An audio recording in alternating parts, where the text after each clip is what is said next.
Bon, je vais sans tarder aller sur le sujet. Le sujet est intitulé l'importance pour les citoyens de l'état de droit et d'une administration efficace. Je me suis permis de retoquer, comme on dit, un peu le sujet pour marquer son importance. Moi, j'aurais dit l'importance, on peut même dire le caractère crucial pour les citoyens de l'état de droit et d'une administration efficace. On pourrait ajouter, ça le résumerait très bien, une administration républicaine. Bon, très rapidement, on va faire un petit rappel des caractéristiques principales de l'état de droit. On ne va pas perdre du temps dessus, parce que comme l'a très bien dit Dior, il ne s'agit pas de faire de la théorie. Il faut essayer de toucher les fonds du problème et de voir pourquoi on a des difficultés par rapport à cette question de l'état de droit. Bon, le rappel, c'est que l'état de droit se caractérise par cinq principes généralement acceptés. La primauté du droit, c'est-à-dire que le fait que le droit est au-dessus de tout, s'impose à tout le monde et que tout le monde est obligé de l'appliquer, même les dirigeants. La séparation des pouvoirs, ça tout le monde connaît cette notion. La protection des droits fondamentaux, droits de l'homme, liberté d'expression, tous les droits humains. L'accès à la justice, parce que l'état de droit n'a du sens que si on peut accéder à la justice pour faire respecter la loi. Et enfin, la transparence. Les décisions que les dirigeants prennent doivent être transparentes. Et la responsabilité des dirigeants. Voilà les principes fondamentaux. Quel est l'état des lieux? C'est très rapide. Moi, j'ai un résumé, je peux le dire parce que je le dis depuis tout le temps. Nous n'avons pas d'état de droit. Je suis très cash, direct. Nous n'avons pas d'état de droit. Je me rappelle d'ailleurs quand mon ami lançait Afrikajom, je disais trois choses et les gens me disaient oui, tu exagères. Nous n'avons pas d'état de droit, nous n'avons pas de démocratie, nous n'avons pas de justice. C'est cru, mais c'est ça la réalité. Nous n'avons pas d'état de droit. Je vous donne juste un dernier exemple, très caractéristique du déficit d'état de droit. Il y a un bel article dessus. Le président de la République, dispensateur des avantages dans ce pays, quand la presse lui rend visite, je vous efface la dette fiscale. Mais on est où? Violation flagrante de l'état de droit. Il y a un excellent article de monsieur Moustapha Sow, inspecteur du Trésor, qui décrit de manière très précise comment le président a violé l'état de droit. Parce que le président n'a pas le pouvoir d'effacer une dette fiscale. C'est un article précis du Code général des impôts qui le dit. Aucune autorité publique ne peut exonérer des droits fiscaux, sous peine d'en être redevable. On ne peut pas. Il y a des procédures administratives de réduction d'impôts, de remise d'impôts, mais c'est des procédures décrites, avec des demandes, avec des délais, avec un effort fiscal déterminé. C'est très bien. Cet article est excellent. Je vous recommande de le lire. Sinon, qu'est-ce que le président a fait? Et il l'a dit aussi, c'est une forme d'amnistie fiscale. Et une autorité exécutive ne peut pas donner une amnistie fiscale. Ça, c'est un cas patent. Un autre cas patent que tout le monde connaît, c'est dans le cadre du processus électoral, l'administration a refusé d'appliquer une décision de justice. L'administration chargée d'appliquer la loi refuse délibérément d'appliquer une décision de justice. Donc le constat, il est cru. Ça, ce sont des exemples très patents. On peut en donner un autre. À l'époque, quand le ministre Serno Alassane Sall a quitté le gouvernement, séance tenante, le président de la République a nommé pour s'occuper de ses charges Boun Abdallah Dionne, qui, séance tenante, a signé une convention au nom de l'État du Sénégal, alors qu'il n'y a pas eu ni passation de service, ni publication du décret qui le nommait. Ça, c'est des choses très claires. Bon, maintenant, ça, on n'a pas besoin de perdre du temps. Pour le pourquoi. Pourquoi cette situation? Pourquoi cette situation? Ce diagnostic est important parce que, comme le disait Dior, pour trouver des solutions, il faut essayer d'expliquer pourquoi. Pour moi, il y a plusieurs facteurs. Il y a des facteurs politiques. On a une culture politique qui est incompatible, qui est antinomique avec l'état de droit. C'est la culture de clientélisme politique. Le dysfonctionnement structurel de l'administration. Ce qui le montre, c'est tout le monde, on le vit tous, toutes les personnes qui ont un certain niveau de responsabilité, quand ils ont des parents qui vont dans l'administration, il y a une question rituelle. c'est très symptomatique. Alors que dans une administration, on n'a pas besoin. Les règles sont là. On est citoyen, on arrive, on dit voilà, ça se passe comme ça, vous avez tel document à produire, vous avez tel droit, on vous le donne. Mais ici, il y a deux manières d'aborder l'administration. Comme on dit, on a un bras long, ou alors on passe quelque chose sous la table. Ou on vous l'exige, parce que la corruption c'est une chose, la concussion c'est quand on vous fait...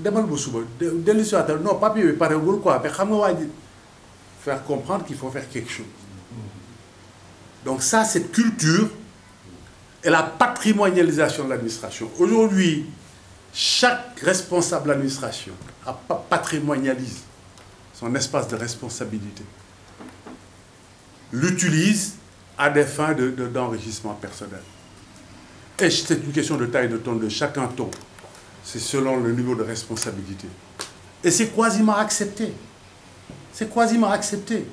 Parce que dans notre société, quand quelqu'un est dans une administration, tout le monde sait ce qu'il gagne. Il a des revenus exorbitants par rapport à ses positions, ça ne choque personne. On en profite. Ça, c'est la dimension politique. Mais il y a aussi une dimension sociale. Ça a eu un effet, cette manière de l'administration de fonctionner, a développé une culture du contournement des citoyens. Les citoyens s'en fichent de l'état de droit. On contourne. On essaie de trouver des solutions. L'essentiel, c'est d'arriver à son objectif. Bon, évidemment, il y a le système politique très présidentialiste qui fait qu'on n'élit pas un président, on élit un monarque, et antinomique avec l'état de droit. Le président peut tout décider, peut tout faire. Et c'est accepté. Donc voilà un peu et quand on revient sur le plan social, il y a certaines notions qui montrent que les citoyens ont accepté une forme de soumission au pouvoir. Il suffit de voir comment on appelle le pouvoir, le président ici, le bourg. Comment on appelle le président le bourg? Le pouvoir ngour, c'est-à-dire la jouissance. C'est-à-dire que les citoyens déjà acceptent que quelqu'un qui est dans le pouvoir fasse ce qu'il veut, puisse s'enrichir au pouvoir. Donc tout ça, c'est totalement à l'opposé des principes fondamentaux de l'état de droit.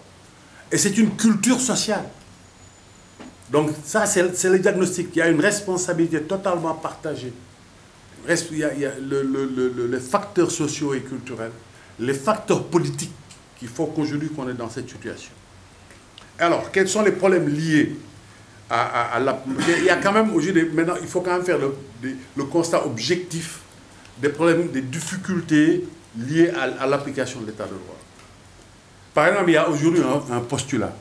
Nul n'est censé ignorer la loi. Il n'y a pas un postulat plus faux que ça. Parce que même les juristes, moi en tant qu'avocat, j'ai 40 ans de carrière, il y a plein de choses que j'ignore dans la loi. A fortiori de simples citoyens. Mais bon, on est obligé d'avoir ce postulat pour que le système puisse fonctionner. Mais le corollaire, c'est la responsabilité de l'État pour informer les citoyens sur les lois. Aujourd'hui, il n'y a aucune démarche, rien n'est organisé pour permettre aux citoyens de savoir comment la loi fonctionne, pour pouvoir quand même appliquer avec un certain sens ce postulat qui est faux à la base, mais qui est nécessaire. On est obligé d'avoir un postulat comme ça. Donc le prérequis de l'application de l'état de droit, c'est quand même une bonne information des citoyens sur la loi. Et l'état de droit aussi, c'est la production de la loi au sens général. Quand je dis loi, c'est loi et décret. Quand on regarde ça de près, la loi est du domaine du législatif théoriquement, qui représente les citoyens. C'est l'Assemblée qui doit produire les lois. Parce que dans la législation, vous avez le domaine de la loi et le domaine des décrets. Le domaine de la loi, c'est l'Assemblée nationale. Le domaine des décrets, c'est l'exécutif. Théoriquement, les décrets doivent résulter de lois, c'est-à-dire que les décrets sont censés procéder de lois, doivent être conformes à la loi. Mais même dans la production législative, il y a quelque chose qui est très vicieux. Théoriquement, c'est l'Assemblée nationale, mais quand vous regardez la production législative, à quasiment 98%, ça provient de l'exécutif. C'est des projets de loi.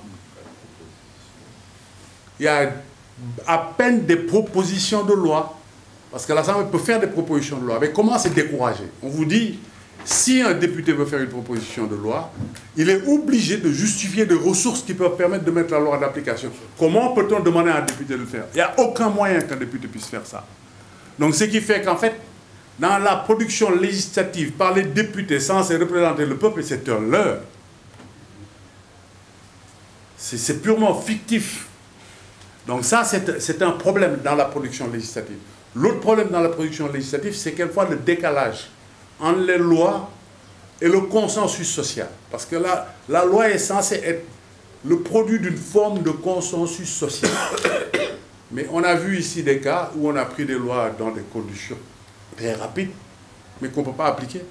Je donne la loi sur l'excision, on s'est précipité, oui, parce qu'il y a telle norme, tel standard international, on l'a pris, mais on ne peut pas l'appliquer. Alors qu'une loi, elle est faite pour être appliquée.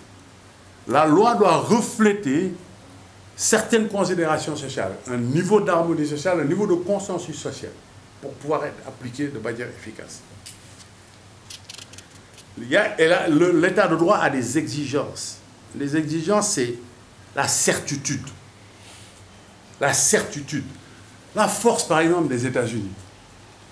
Je ne sais pas si vous avez vous rappelé l'affaire Enron. Le gars, le matin, il est venu monter dans son immeuble, dans sa grosse voiture. Le soir, il est descendu avec le bonheur. Parce que dans ce pays, c'est ça la force des États-Unis. La certitude de l'application. Qui que vous soyez, vous faites ce que vous voulez, mais vous violez la loi et vous tombez dessus. Sans distinction. Et c'est extrêmement important. C'est une exigence fondamentale pour que l'état de droit fonctionne. L'équité dans l'application de la loi. On ne doit pas avoir des lois à deux vitesses. La loi pour les nantis, la loi pour les pauvres. La loi qu'on n'applique pas à certains, la loi qu'on applique à d'autres. L'équité dans les sanctions des violations de la loi. Quand le président dit, oui, moi, il y a des dossiers, j'ai mis le coude dessus. Attendez, mais on est où? Et on parle d'état de droit. Lui dit, non, ces dossiers-là, dont j'ai mis le coude. Bon, dans ces pays, il y a des gens, il ne faut pas les poursuivre. Si vous les poursuivez, il y a des problèmes.